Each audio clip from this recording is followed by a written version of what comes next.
Pak Rudi juga yang aktif di media sosial, tapi banyak juga dugaan sementara ini orang-orang yang kipas-kipas di media sosial agar itu panas, Pak. Apalagi mendekati pemilu Sampai soal sekarang politik nih. identitas ini. Saya tidak tahu sih apa yang terjadi. Sebetulnya kalau kecerdasan kita dalam bermedia sosial itu bisa memilih dan memilah mana ini yang berpotensi akan menciptakan polarisasi, mana yang tidak. Kalau rakyat kan nggak bisa kita kendalikan. Yang tadi yang Gus Coy bilang nggak bisa, itu masyarakat. Ya. Tapi harus kita akui juga beberapa elit juga memberikan teladan yang baik sebetulnya. Yang jelas ada pernah kejadian yang membuat kita terluka sebagai bangsa dan itu jangan sampai terjadi lagi. Itu sebenarnya pengingat kita semua loh. Jadi artinya bahwa katakanlah politik identitas berbasis agama waktu itu pernah terjadi. Ada mayat tidak boleh disolatkan, kemudian tidak menerima zakat atau sholat dari penista agama, itu pernah terjadi dan jangan pernah terjadi lagi. Karena itu dampaknya luar biasa. Jadi kalau mau menghentikan, menurut saya elit pun juga harus memberikan teladan yang baik. Jangan membuat langkah-langkah atau aksi-aksi yang berpotensi akan menimbulkan reaksi dari masyarakat. Karena kita tidak bisa mengendalikan reaksi masyarakat loh. Mereka mempunyai independensi untuk bermedia sosial gitu. Itu yang menurut saya. Oke, kalau Anda melihat saat ini sejumlah partai politik apakah sudah mensosialisasikan hal tersebut atau justru ada yang memainkan itu? Belum, jujur saja. Saya ini melalui Gus Coy mungkin juga harus saya sampaikan bahwa salah satu tugas dari partai politik adalah mengedukasi masyarakat. Dan jangan malah justru ngipas-ngipasi gitu loh. Emang ada yang ngipas-ngipasin? Tadi kata Andrew ada. Gitu. Saya mengutip kata Pak Presiden saat acara di Bawaslu, ternyata masih kerap ditemukan seperti itu. Ya. Gus Coy, itu yang susah dikendalikan mungkin di tataran akar rumput. Iya, karena itu kan kita tuh kan mudah bereaksinya luar biasa. Netizen jurnalisme itu kan begitu kuat terjadi. Beliau seorang senior aja mungkin tidak bisa mengendalikan netizen jurnalisme ini sekarang ini. Yang fenomena kan terjadi begitu. Semua bisa mewartakan dengan segala persepsi masing-masing. Asalkan mungkin kalau elit-elit kita buat bukan hanya sekedar partai, tapi juga pemimpin yang lain memberikan teladan yang baik, aksi yang positif, saya kira tidak terjadi loh. Tidak terjadi gontok-gontokan, ini kita ikut kok sebenarnya. Rakyat itu manut loh Mbak. Rakyat itu nggak mau melawan kok. Ikut apa yang dikatakan satu komando, oh orangnya baik, kita ikutin yang baik. Oke. Anda juga nggak ngipas-ngipasin berarti ya? Enggak lah. Kita pantau nanti media sosial. Teman-teman sekitar juga enggak ya Mas Rudi ya? Saya tidak memberikan komentar untuk teman-teman yang Kita lain. akan mungkin ke Bang Pangi melihat fenomena dan sekarang yang ketika sudah mendekati pemilu Pak Presiden mengatakan jangan gunakan politik identitas termasuk juga politisasi agama. Menurut Anda apa ini? Langsung saja. Landasan Pak Presiden tiba-tiba mengumumkan hal tersebut.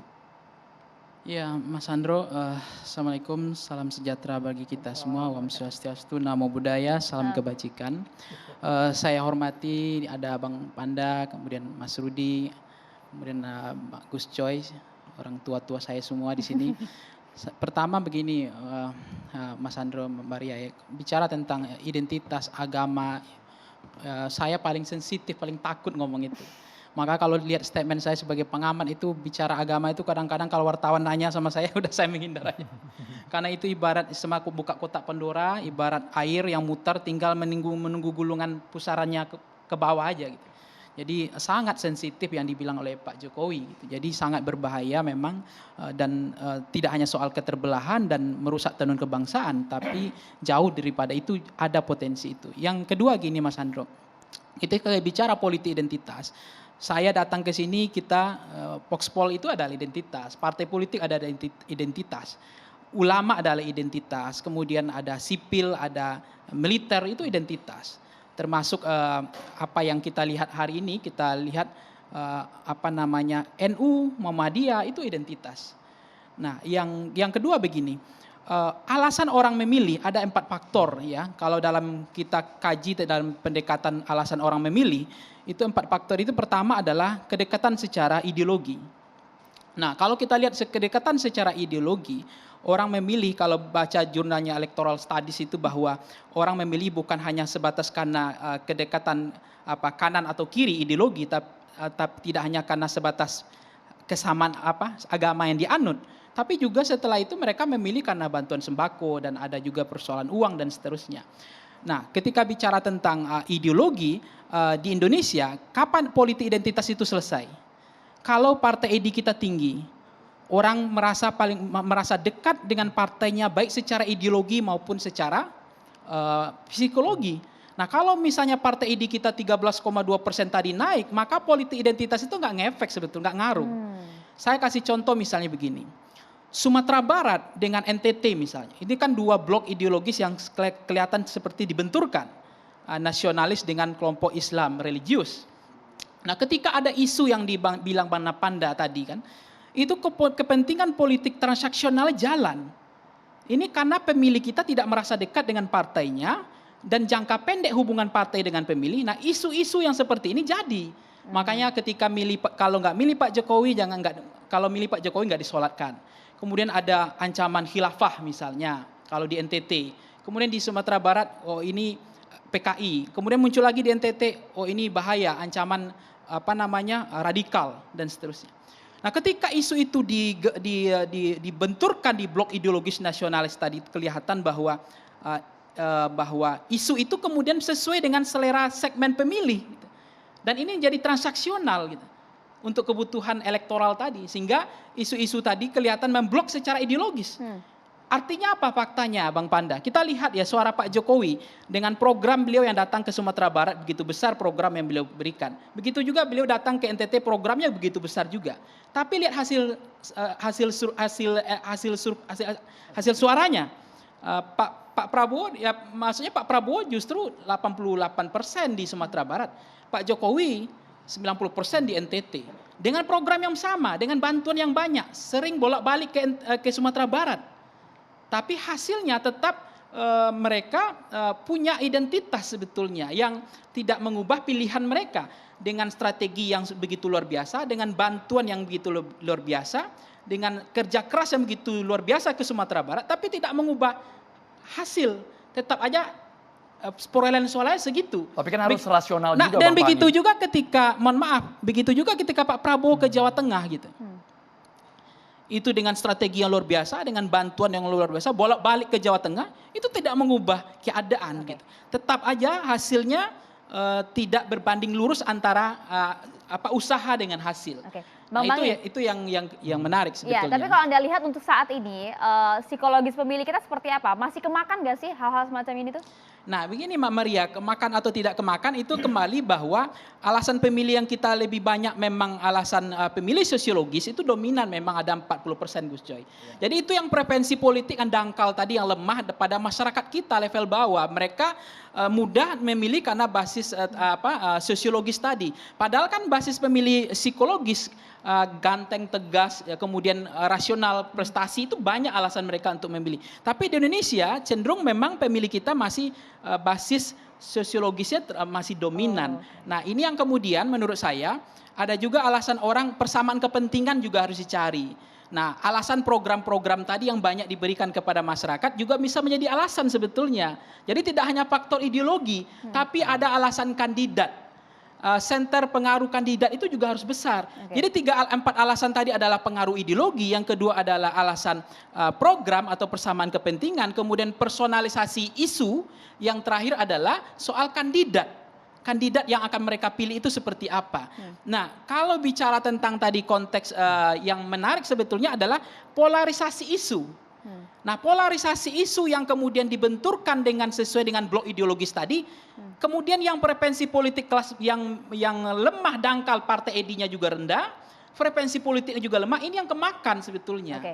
Bukan kepada kelas yang sebetulnya pendidikan politik sudah bagus, yang sudah punya frekuensi politik yang dibilang Gus Coy tadi, ini nggak bisa dikendalikan yang mohon maaf bukan elitnya, ya, kelas grassroots-nya ini yang memang mereka sangat mudah itu untuk dipantik kepada isu-isu identitas. Tapi yang mayoritas yang dominan masih di kelas grassroots dengan irisan ideologis itu, Bang Pangi? Iya, lebih banyak kepada ini Mas Andro, misalnya begini ya, pemilih sosiologis kita itu memilih berdasarkan kesamaan agama, asal, suku. Mohon maaf ya, ini orang Jawa aja belum selesai.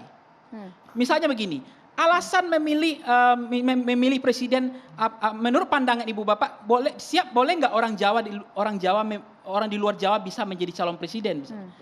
Itu alasan 38,8%, mereka tidak mau. belum siap Oke, dipimpin oleh itu- orang di luar Jawa. Bayangkan gitu. Itu hasil survei Anda ya, Bang, ya? identitas, Iya, di itu lapangan. identitas. Itu soal Jawa non Jawa. Oke. Ini belum selesai. Iya.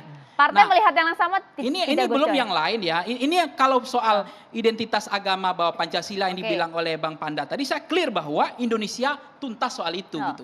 Tapi kemudian soal-soal yang lain ya Bukan itu hanya Bang masih Panda yang bilang, saya lebih dulu bilang ya, Gus Pancasila Coy. final. Itu dia. Gus Coy Kalau yang Partai Nasdem menyampaikan melihat hal yang Pancasila sama final tidak? gitu. Jangan Nggak hanya selesai. di sana pakai merah yang nasionalis. Kita nasionalisnya tulen. Iya, ini kan tidak hanya- bahkan pakai dalil nasionalismenya itu. Gus Coy, komentarin dulu mungkin tanggapannya. Gus Coy. Saya kira itulah fakta sosial kita. Benar Jadi- adanya begitu ya? Ya, itu tanggung jawab elit berikutnya supaya masyarakat kita dari hari ke hari semakin cerdas.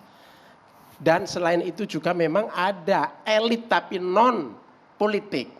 Ya, elit non politik, entah elit keagamaan, mungkin ada elit tokoh masyarakat, entah elit ilmu gitu kan, elit ilmu tertentu begitu ya, punya ilmu tertentu yang memang Pancasila bagi mereka ada yang menganggap belum final, mereka masih punya cita-cita lain, itu ada. Tapi itu kan biasa dalam sebuah masyarakat demokrasi, itu biasa. Ketika kita ada di masyarakat demokrasi, sebelahnya kan hukum. Ketika ada kelompok-kelompok yang memang semuanya tidak mengacu ke sini, kemudian bertentangan dengan Pancasila, bertentangan hukum, ya masuk penjara, gitu aja kan, gampang kan. Nah, itu satu komentar saya. Yang kedua, jangan digunakan istilah politik identitas itu secara serampangan, seolah-olah seluruh identitas itu salah, seolah seluruh identitas itu haram, gitu ya. Ini ke depan ini menurut saya ini harus ada definisi politik identitas yang berhadapan dengan Pancasila, yang bertentangan dengan yang memicu, mengganggu persatuan, kesatuan, mengganggu NKRI. Pokoknya itulah pilar-pilar kita. Itu yang harus didefinisikan. Jangan setiap kali ada politik identitas, politik. Lalu kemudian persepsi kita itu selalu ke Anies yang salah. Kan ini harus kita clearkan. Mohon maaf, Gus Coy, saya Nah. ingin bukan membela rakyat. Artinya kalau persepsi publik seperti itu, tolong jangan disalahkan juga. Karena kami di rakyat, Bukan. karena Mas Coy kan elit ya. Kami rakyat, Mas, mengalami bagaimana tidak bagusnya kejadian politik identitas. Dampaknya luar biasa. Oke, saya setuju. Ya. Saya setuju. Jadi kalau acuannya Jakarta, munculnya politik identitas di Jakarta. Identitas dalam konteks ini adalah ada sekelompok masyarakat menggunakan agama, gitu ya. Ya, politik identitas berbasis sebentar. agama lah. Itu Ya, maksud oke, berbasis agama. Kemudian agama dieksploitasi sedemikian rupa untuk menghancurkan seseorang, untuk menghancurkan kelompok, kita itu kita tidak setuju itu. Nah, lahirnya Jakarta yang kemudian menjadi menjadi trauma bagi semuanya. Sekali lagi Pak Rudi, munculnya politik identitas yang berbasis agama di Jakarta pada pilkada itu adalah reaksi, bukan aksi. Maaf, saya mau garis bawahi, bukan aksi yang hadir tiba-tiba. Ada asbabun nuzulnya, Sebab akibat ada ya. sebab musababnya, hukum kausalitas, ya di sini. Siapa yang menjadi? Sebab Siapa akibat. yang menjadi hukum sebab akibat? Siapa yang menjadi pemicunya? Adalah maaf. Dulu saya dukung. Namanya Ahok. Ahok ini bukan hanya kasus soal Maidah 51 saja. Tapi sebelumnya maaf. Sebelumnya memang dia kan ketika memimpin sering marahi rakyat terus ini kan sehingga kemudian pada saat itu kan sehingga suatu saat saya pernah datang ke Ahok dengan bicara bla bla bla bla bla bla bla. Gus Coy, Karena Nasdem pada mohon saat maaf, itu Gus Coy. dia. Saya izin untuk memberikan. Kenapa urusan Ahok langsung Pandangan. dibantah begini? Emang gak rela, itu Bukan, objektif kok. bukan, Lalu bukan. kemudian Artinya dia gini. salah menurut hukum. Saya tidak Ada sependapat. fatwa ulama yang jelas Satu dia hal, salah. Bukan, satu hal bahwa Apa? reaksi merupakan reaksi, oke. Ya, oke. Pada saat awal reaksi oke, Ya. tapi harus kita akui juga reaksi itu kemudian dikapitalisasi oleh kelompok tertentu untuk menggulirkan program-program politiknya. Itu yang terjadi, bukan reaksi keseluruhan menurut saya. Nah, awalnya adalah reaksi, Ya. berikutnya lagi, Setuju. kemudian ada yang memanfaat untuk Nah. itu tuh kita harus sedih, kita harus belajar dari sejarah itu, lalu kemudian kita memperbaiki keadaan ke depan. Tapi sekali lagi, itu jangan terus-menerus dieksploitasi, diulang-ulang, kemudian dialamatkan kepada Satu orang yang sesungguhnya mereaksi, bukan menjadi sebab.